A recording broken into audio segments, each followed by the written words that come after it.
Welcome to another episode of Night Owl Video. I'm Stephanie. Thank you for tuning in. Thank you for all the likes and subscriptions, and for everyone who's shown me some support over the last couple weeks as I start this channel. It's been great. My first video is now up to 100 views, which is like more than I thought would happen, so that's really awesome. And welcome to any new followers to my channel. Thank you for tuning in.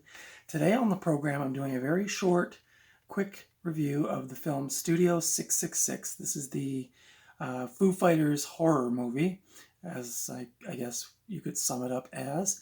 And I'm going to give you some thoughts on this and some background, and maybe you'll feel inclined to go watch it. I don't know.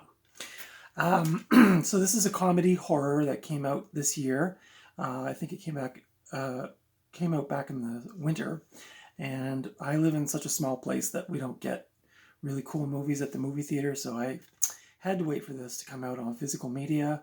I just picked this up this past week or the week before. I watched it a couple nights ago. It is hilarious, and I will tell you why. But before I get to that, I would say some of the background and the cast and all that stuff. So as I mentioned, it's a comedy horror. It was directed by a person named B.J. McDonnell, who also directed the movie Hatchet Part 3. And maybe some of you didn't know this, he also directed some videos for Slayer, including Repentless, which I think was 2015, if I'm not mistaken, along with 2 other Slayer videos. And he also did one of the newer videos by the metal band Exodus. So if you're into metal, you may already know that, but maybe you didn't. Of course, it stars the Foo Fighters, Dave Grohl and company. It also has cameos from Lionel Richie. John Carpenter is in this film as a cameo. Kerry King from Slayer is in this for a bit. Will Forte, hilarious. That guy's always hilarious. He plays a food delivery guy. Jenna Ortega, Jeff Garlin, who you may know from Curb Your Enthusiasm, among other things. So it has it's mostly the band that's in the film, but there are some pretty cool cameos and things like that. I'll try my best not to spoil this for anyone who hasn't seen it, because it's fairly new out on Blu-ray and DVD. But the story was written by Dave Grohl. The filming took place in the house that the Foo Fighters actually recorded their real album Medicine at Midnight in. So the Foo Fighters went to this mansion in real life to record their 10th album, and this is sort of a make-believe version of of them recording their 10th album in this mansion, which happens to be, as you can probably tell by the picture, possessed by demons. And it's really funny, like I said. So it takes place in Encino, in this mansion, and the story goes that there was a band in there back in the 90s called Dream Widow.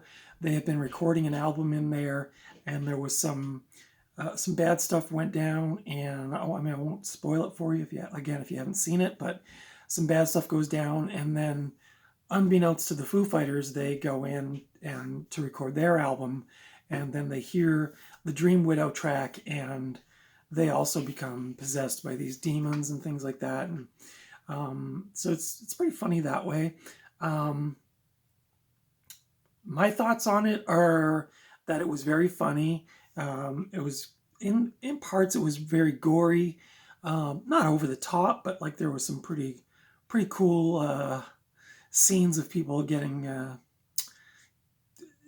destroyed in creative ways.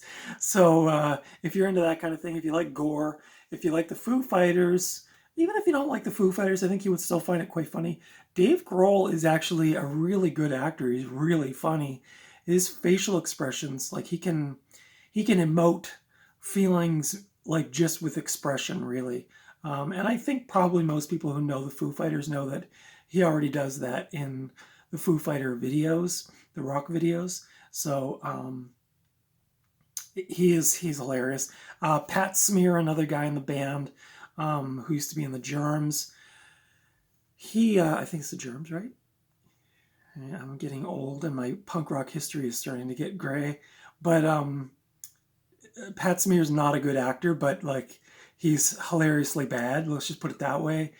He's still very charming in the movie, but you can tell some of these guys do not act. But they pull it off actually pretty well. Like I said, there's some pretty gory scenes in it. The special effects or the makeup, the prosthetics, and that kind of stuff were very well done. Um, so yeah, if you like kind of like 80s gore, it kind of like when I first started watching it, I got like half an hour into it. And I thought, and somebody else commented this on Instagram, I think, that it's like a Scooby Foo. So it kind of had that Scooby Doo kind of vibe, them going into sort of unravel this mystery or whatever. It definitely had that kind of vibe going on. It's just a really fun movie. Like when I was watching, I thought, I feel like messaging Dave Grohl and saying, thank you for making something that's fun, upbeat, gory, cool music, like just really entertaining. Like I just kind of like when I watched Mandy, I thought that same way. I was like, finally, like a really cool original movie that just hits that right mark. And I thought this did all those things, checked all those boxes. The movie did receive mixed reviews. I think it's got like a 50% on Rotten Tomatoes. Not that I always agree with those ratings, but it did kind of get mixed reviews from the critics. Some people thought it didn't go quite far enough with the comedy and the gore.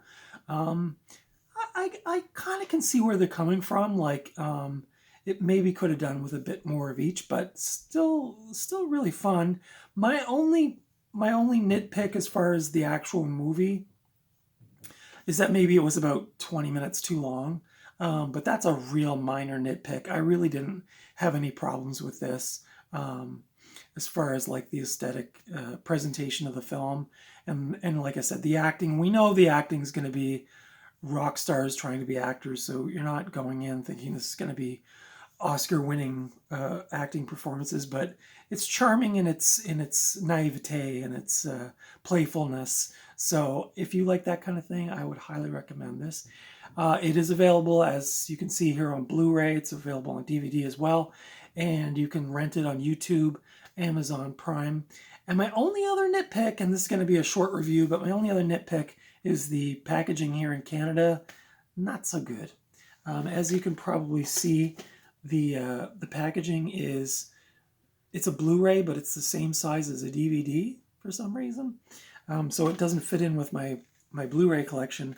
And the packaging is cardboard on one of these with one of these like plastic backers, and the cardboard's already starting to detach from the plastic, which really I find really irritating.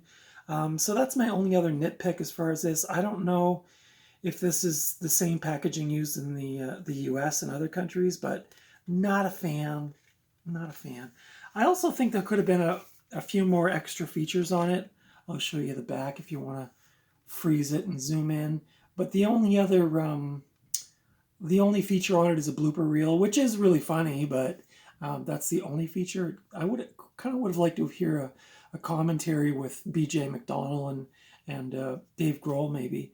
But maybe there's a better edition out there. I don't know, or maybe this will get like some kind of boutique label release. But for the meantime, this is what I found at my local department store. So I was happy to. I was very happy to see it. Actually, it really, like I said, it kind of filled that need for like a fun, mindless kind of like just fun horror romp with some really heavy the songs in it, which were recorded by the Foo Fighters themselves. Very, very heavy. Kerry King was hilarious, if albeit a brief appearance. The scene with Lionel Richie had me like in stitches. I thought it was so friggin' funny. Um, Even if you aren't like a big fan of the Foo Fighters or horror movies, the scene with Dave Grohl and Lionel Richie is so outrageous. It's so funny. I love that part. I feel like I want to rewatch it just to see that part again. Like I said, Jeff Garlin plays their manager or the record label guy, and his last name is Schill. So, you know, record store or record company shill. And John Carpenter's in it again for a couple of scenes, and that's really cool to see him in there. I always try to think like, I wonder what it's like in real life if Dave Grohl and John Carpenter like hang out, if they're buddies or whatever. Obviously, Taylor Hawkins passing away was a tragedy, and it kind of made me feel sad a little bit in this film. Yeah, again, I don't want to spoil it for anybody, but it was kind of hard to see him in some scenes because I think my understanding is that Dave Grohl and Taylor Hawkins were like best buds, and so you can really see that camaraderie between the band members in the movie, especially with Taylor. So of course, rest in peace, Taylor Hawkins. And I think one of my friends posted on Instagram because I felt kind of funny when he passed away. I was like, like you didn't. I didn't really ever feel like I got to know Taylor Hawkins through like interviews or public appearances or interviews or things like that. But I always felt like he seemed like a really awesome guy. And of course, I loved his drumming. But like a friend of mine on Instagram just said, like, even if you don't know somebody, you can still feel like an affection for someone who, kind of like brightened your life in some way through creativity or thing like that. So I always kind of felt this connection with Taylor Hawkins, and I like to play drums sometimes too. So I always admired his playing. So my long story short, I would highly recommend Studio 666 if you can get your hands on it. Like I said, you can rent it on YouTube and some other places, Amazon Prime, but highly recommend it, especially if you like kind of low budget 80s gore horror movie with rock, and then like of course like maybe like Kiss Meets the Phantom or whatever, like those kinds of movies. Spinal Tap, I think, was mentioned a couple times. Kind of got a bit of that vibe, but although more probably horror, obviously, than those films I mentioned. But really charming. I think you'd like this one. So I'm going to give this one a 4 out of 5. I think, again, the length was a bit of an issue for me. I thought if they had kind of done this more in the vibe of like an 80s horror movie, it could have been like an hour 25, an hour 30. But again, the extra 15 minutes, not too bad. Like the ending was really cool. The special effects. I'm not big on the digital. If you watch a lot of horror movies, like newer horror movies, they have that digital blood spatter or whatever. I'm not a big fan of that. I like the practical stuff. There was some practical effects in here, but they did include that digital blood spatter. I'm not so much on that, but it wasn't too. Only in a couple scenes was it really, really noticeable. But anyway, Studio 666 Night Owl video, giving this a 4 out of 5. Highly recommend it. Go check it out. If you've seen this movie and you have some feelings on it, feel free to comment. And otherwise, I will catch you in the next video. Thanks for tuning in, and I will see you at the video store.